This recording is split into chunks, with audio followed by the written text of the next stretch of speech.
अगर आप भी चाहते हैं कि आपन म्यूजिक के वीडियो सबसे पहले आप तक पहुंचे, तो लाल बटन को दबाकर चैनल को सब्सक्राइब जरूर कर ले और साथ में बेल आइकन को दबाना ना भूलें।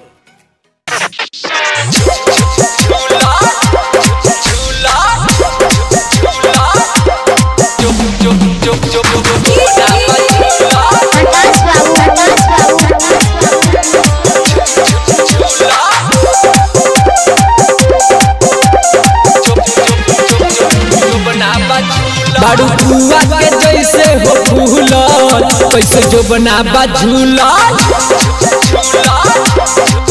बाड़ू कुआ के जैसे हो फूलल, कैसे जो बनाबा झूलल।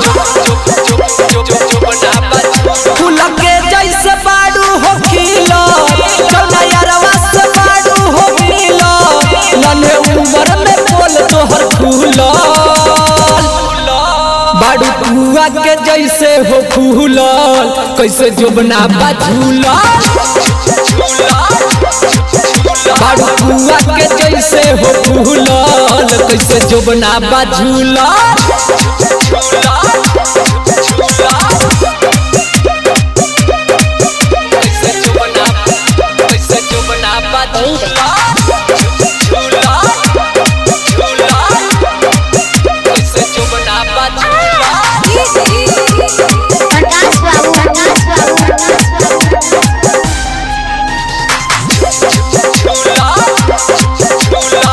खेला लुकावना है यार से खेला भैया ऐसन साहिज। केकरा सहने सुनर सखिया कैले ऐसन जहाइज जहाइज जहाइज।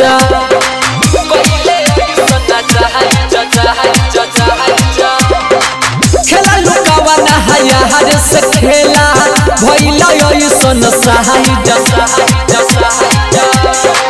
केकरा संगे सुनर सखिया कैले ऐसन जहाइज जहाइज। प्यारे उनके से के बाड़ू भूलल, कैसे जो बनाबा झूलल। बाड़ू कुआ के जैसे हो फूलल, कैसे जो बनाबा झूलल। Recording studio